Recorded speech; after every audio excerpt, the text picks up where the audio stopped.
Hello, this is Coach Dave Wilk, reporting live, although it's now filmed, so it's no longer live by the time you see it, at one of our Goals facilities. This is our Goals Garden, and you can see our banner, Greetings from Goalsland.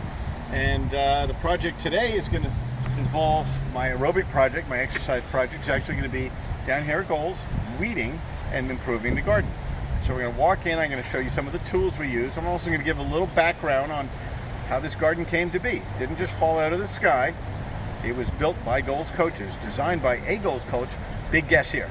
Question, was it A, Coach Dave, B, Coach Dave Wilk, or the executive director of Goals, Dave? All the above. Okay, let's go inside, take a look at what's going on, and we'll take a look at this garden, which is thriving. Now, we walk in here, a couple of friends. These were donated by the Walt Disney Company, Disneyland, from A Bug's Life many years ago. And we'll touch on a little bit of history here. So this is a swing of pickaxe. No, I'm not going to hurt you.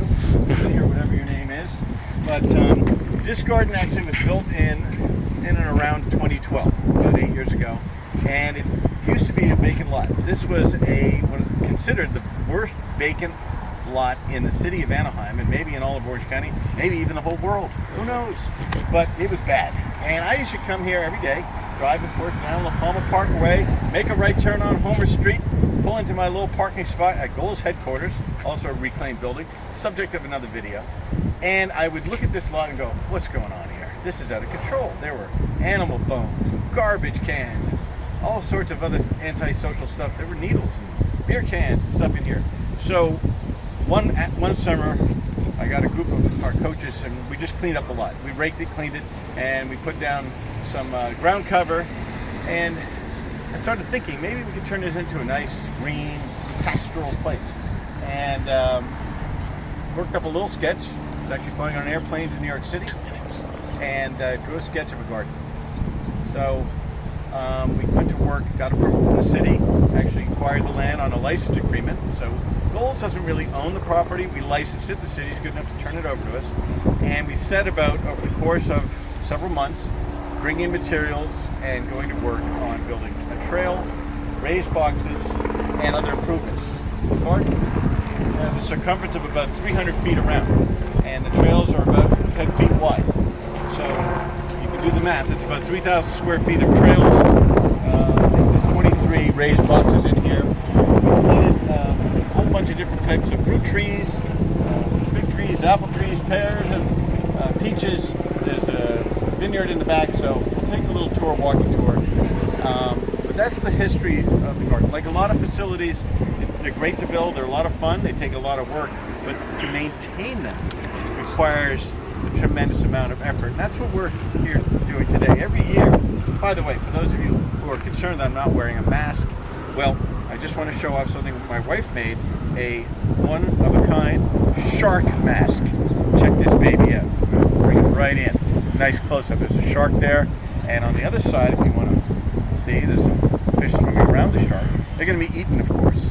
I took off the mask temporarily so I could be well-spoken and could be heard very well on this very expensive camera that's being used by one of our coaches to film me, Coach Dave. All right, so let's take a quick look around. There's a lot of weeds on the ground. There's weeds in the boxes. It's been raining a great deal. We have a break in the weather right now. Beautiful sunny day. Great day for exercise. And that's what gardening really is. Gardening is about a lot of exercise.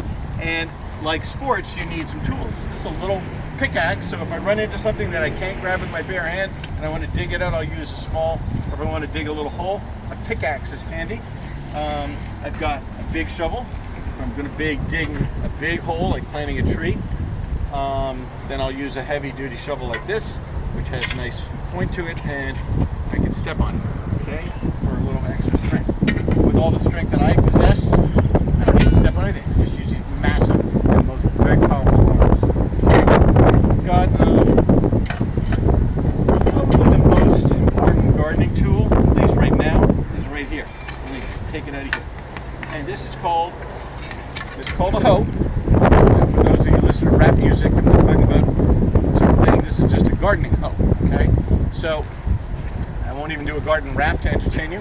You will see me in action scratching out some of these little weeds up here, okay, and killing them by the roots using the tip of this hook. Very, very important device. And somewhere around, here it is, we've got a very small shovel. This is a smaller shovel used for digging smaller holes, obviously. And in this case, it really works out extremely well for weeding. So let's take a little look at, I'm going to pull out some of these weeds here, okay, by using this little shovel, okay, digging down and getting them by the roots very quickly, okay, and making some headway. All right, check that out. Oh, there's some weeds in the artificial turf. But by moving quickly around right here, okay, I can clean these weeds up in a hurry, okay, and make this area look a lot better. Okay, so why weed? Why weed? We have living plants. We've got plants that we decided to put in trees all around the garden here. If you let the weeds grow, these weeds, which are airborne, or birds are flying over and dropping them, okay, will land and take root. Plants have roots, and they go into the ground. They'll start absorbing nutrients and water, and they will literally race the plants that we chose to put in, which we're trying to cultivate to produce vegetables and fruits. So also there's an aesthetic reason. Look it up, AESTHIC, I think, aesthetic, THETIC. But an aesthetic is the appearance. It's one of the reasons we built this garden. We turned an eyesore into a thing of beauty. This was horrible, and we'll hopefully get a picture up. You can see, for those of you who weren't even born when we built this garden, created this garden, years ago, how awful it looked. And yet, if you walk around, even with weeds, still a beautiful place. Green space in an urban setting. Now, we've got a lot of weeding here to do. This is close to 10,000 square feet. The square foot is 1 foot by 1 foot by 1 foot by 1 foot. So this space here is 10,000 square feet. I'm going to do it all myself, okay? Some of the other coaches have volunteered to do it. I said, no. Let me do it. It's good exercise. And I'm the one that planned the garden. I designed it, and I participated. I was the leader in the construction of it. I had to acquire a lot of materials. Got great help from coaches like Coach Les, Coach Huicho, aka Luis Castro, Coach Elias, and other coaches. Daniel Lopez chipped in a little bit. No, he did a lot. And so Coach Eraj, I think, even was out here for like 10 minutes one day. So thanks, Coach Eraj. Good job. No, every coach we have put in a lot of work out here. I think the leader of the pack was Coach Huicho, so I'm going to give a big shout out to him. Worked tirelessly, and we even built a garden last couple summers, an activity garden next door. Coach Huicho is the man on that. So, but design came first.